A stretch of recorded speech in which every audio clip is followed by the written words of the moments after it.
Okay. Good morning to all. Our topic for today is risks of total globalization with professors Dale Rogers, Arizona State University, and Zachary Rogers, Colorado State University. Thank you for accepting this cafe. Good morning. Good morning. How are you today? Good morning. Excellent. Um, the expression that we heard a lot that there were no masks and respirators in our market. They come from another place in the world. We are in line waiting for our respirators.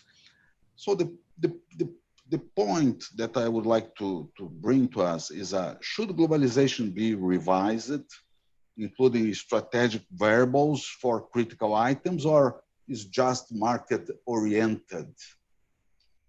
Well, I mean, you got to think about the answer. The bottom line answer is yes, but you got to think about what happened here. You know, you had a supply shock where Wuhan, China was locked down. Certainly in the U.S., we get a lot of stuff from China.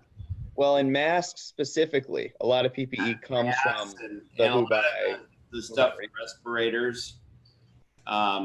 You know, we don't really make much of that electronic equipment in the U.S. at all. We've mostly outsourced that. So we had both a supply shock where all these factories were shut down, or the components feeding other places in Asia, including the rest of China, was shut down. So we had a supply shock followed by a big positive demand shock on certain items. So, you know, honestly, Cavani, what's happened around the world, what supply chain managers have done has been really heroic. I mean, it's pretty amazing what they've done. But having said that, you know, it's not just COVID-19. It's not just that. It really is. In the last 10 years, there's been more supply chain disruptions. I mean, if your listeners can really think about this, there's been more supply chain disruptions than the previous 20 years. So many things happened. You know, in the US in 2017, we had 3 big hurricanes, and I'm counting Puerto Rico as part of the US because it is. And we're having factory fires, and we're seeing tornadoes. The Japanese tsunami, the volcano in Norway, all that kind of. Right. And so we're seeing more disruptions. And then we're seeing, and I'm going to be political here for 1 second, we're seeing crazy politicians like Trump, and you know, I would put Bolsonaro in there, and I don't want to offend your viewers, but how did 2 great countries like the U.S. and Brazil get the guys? I mean, in Brazil, they're not even going to announce the cases and deaths anymore, I understand, of COVID-19. And I think the Trump administration is looking at it going, oh man, that's what we should be doing. It's just the craziest thing. So you have the trade war that was brought on by these guys that want to deglobalize, for what reason it's not clear. And that's caused more disruption. So what firms are really looking at, they're looking at both reshoring. Certainly that is something that could work in Brazil better than the US. Reshoring, where you bring manufacturing back home. But in the US, it's probably going to be more not necessarily reshoring, but redundancy, where you maybe have operations in China, but you hedge that and you have redundant operations somewhere else. Already in China, you were seeing costs increase, and people wanted to sort of move away from there. And then this virus has said, well, gosh, we've got to be more diversified. We need to kind of have a portfolio approach. Yeah. So one of the challenges with the portfolio approach and sort of the China plus one Should we policy explain that portfolio approach maybe? I don't know if what? it translates Yeah, well. I think portfolio makes sense. It's like you want to have a portfolio of different stocks that you own. You don't want to have all energy. You want to have some retail. So if somebody happens energy, retail's okay. So you're saying a portfolio approach to sourcing essentially. One of the problems there is that China's infrastructure is still unmatched anywhere else. Not only their manufacturing fabrication infrastructure, but their distribution infrastructure as well.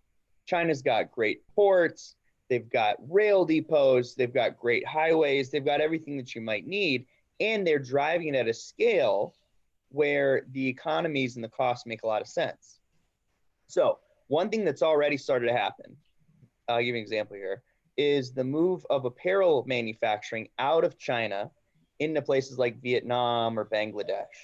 And it's because apparel manufacturing is fairly low margins. China doesn't have a ton of interest in doing that much anymore. Well, I was looking at data of apparel imports into the US in 2020. So January to April, the data goes to.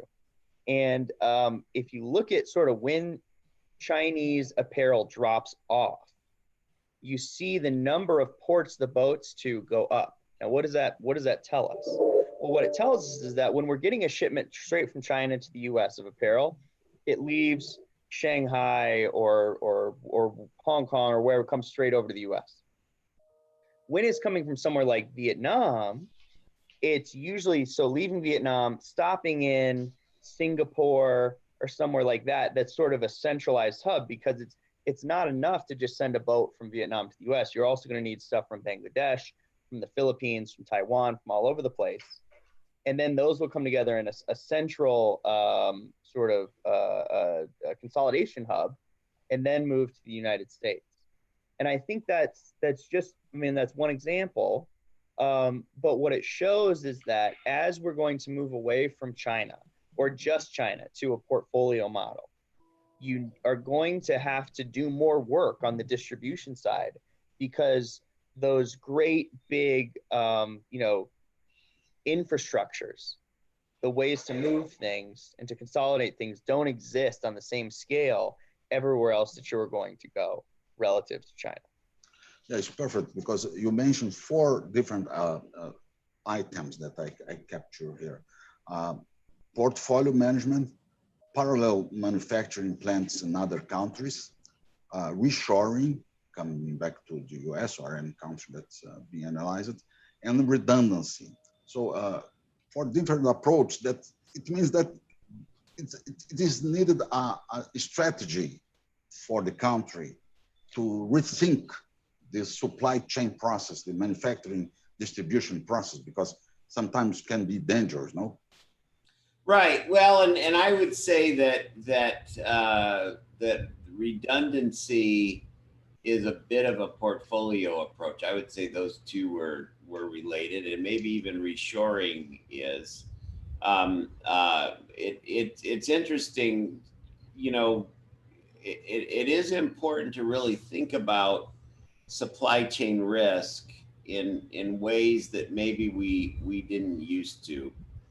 If you think about Brazil in the 1960s or the 70s, 80s, 90s, you were mostly thinking about the movement of money. You weren't really thinking so much about operations until 94 when inflation was broken and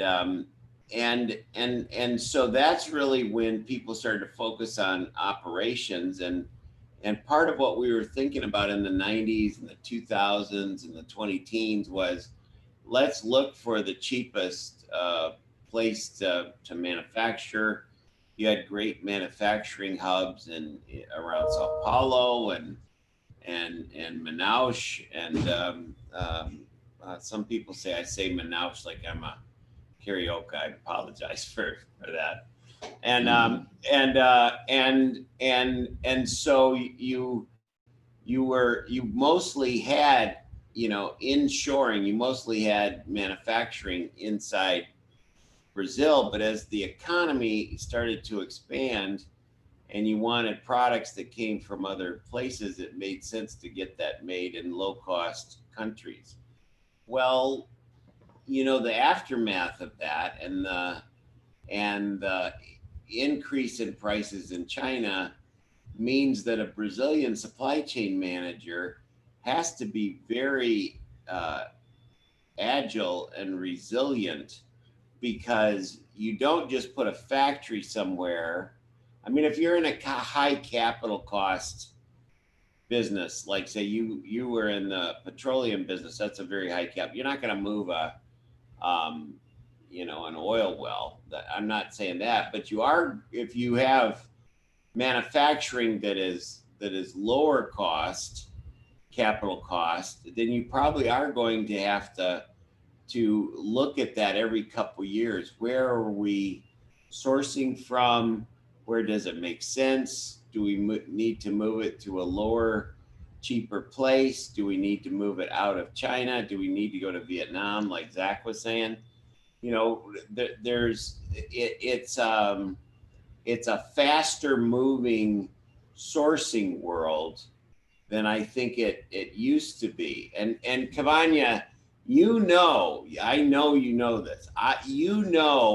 Real old line Brazilian purchasing managers that didn't want to see anything change ever. And those guys are dinosaurs. And the new purchasing procurement expert in Brazil is going to be a very different kind of manager than some of those old guys from that you knew back in the 80s. You are totally right. So we have a tradition in Brazil that people that work in operations migrate to the purchase and procurement area. So it's not the same mindset that you have in the United States, that people are trained to the processing supply chain, the processing procurement. But Zach, you said something that pay me attention. The infrastructure that we could have infrastructure, let's say, involving the manufacturing plant and the supply chain processes for a long term, as Dale said. So it's not possible to move something in a short term because it's not sustainable. You need to Right. have some. And how can we reconstruct or rethink the infrastructure for supply chain and plants? Right, absolutely. So part of that is investment. So China has been very aggressive about investment into things, like roads and factories and infrastructure and ports. We haven't been as aggressive with that in the West. Now, one thing that I think is got to be true is that you're not going to replace China with reshoring. Okay, we're not going to just everything we make in China we can't bring home. We could, however, do something called nearshoring that I think would be helpful, because there's no one place where you're going to replace China, but you could do nearshoring. So it's not just, okay, let's put things in the US and Brazil, but it's also look at places like Central America where labor costs are going to be low. Can we put things in, Mexico or Honduras or Nicaragua, places like that? Now, there's other challenges there, right? Like, I don't know any company that says, yeah, let's build a factory in Venezuela right now, for example. I don't think that would be a good use of money, probably. So there's some other sort of frictions that exist in Central America that need to be solved before you can see that big investment. But I think that you have to put in both time and resources with a clear plan. Everything over there moves in sort of 5-year plans. Okay, here's how we're going to do everything. Now, obviously, I'm not saying that we need to, that I don't think the government should be involved in it the way it is there, but I do think having some foresight and also acknowledging that it can't be every industry. We're not going to have every industry here that's over there, but maybe if we identify a couple key things, like maybe the medical supply chain, like we saw where we're had so much trouble with. Okay, so maybe medical technology and equipment, we really want to focus on that, or on microprocessors, like the the big semiconductor plant that's about to go in down the street from the other Dr. Rogers. You know, that's something that we're focused on. So I think what makes sense is you pick a few key industries, put in big investments there, and then figure out what infrastructure needs to go around it and whether it makes sense to do it all in country in Brazil or the US, or to leverage some of our lower cost neighbors around us and use nearshoring as a supplement to reshoring. Mhm, mhm. Dale, please, is only a question of market-driven situation, or the state should do something in terms of framework, incentives? What's Well, your vision? so I don't know if you're talking about, both the U.S. and Brazil should have been in better position when this crisis came. It's hard to anticipate which crisis is gonna happen next. Like what's the thing after COVID-19? And COVID-19 could be around for a couple more years, who knows? But what's the next crisis? Because there will be one, and how do we be prepared for that? And truthfully, I think what you really want to do is build this agile, resilient model where you can figure out how to respond quickly. Certainly in the U.S., we should have been able to start, uh, making masks and being able to distribute those. I know a story. I'm not supposed to say the company name, so I won't. But there were some big T-shirt manufacturers. The real, you would know the name. The guys that are making T-shirts and knit clothing, um, and they started early on in this crisis. They started making masks, and one company has 1.5 million masks sitting in a warehouse. Another one, actually, that you would know their name, that they sell both in Brazil and the U.S., has more than a couple million masks in a warehouse. And the U.S. government, who wanted them to make these, hasn't come to get them. Because the government here has just been really incompetent in managing this. You heard our president say, "Well, I'm not a shipping clerk. We're not a shipping clerk in the U.S. government. Like, we don't have responsibility for logistics and supply chain management." And actually, that's actually one of the things that in a crisis like this, the government really should be doing. And it's kind of insulting to those of us in supply chain that's below the strategic level of the White House, that we're not going to manage the details of positioning and moving things around.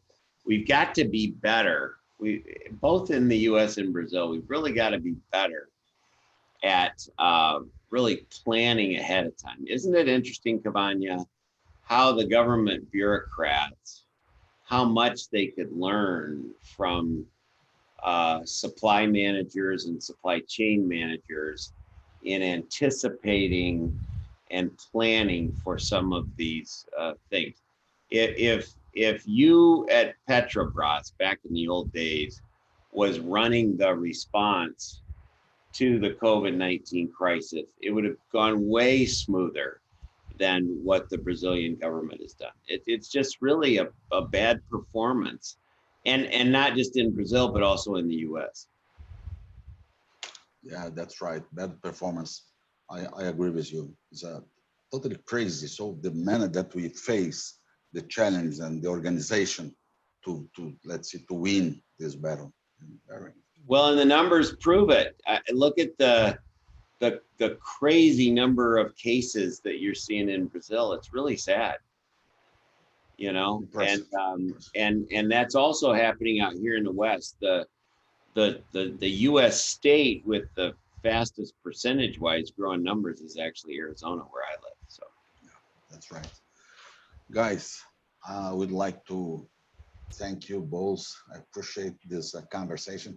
And if you agree, next week we could make another one talking about LMI, Logistics Management Index, if Sure. you agree.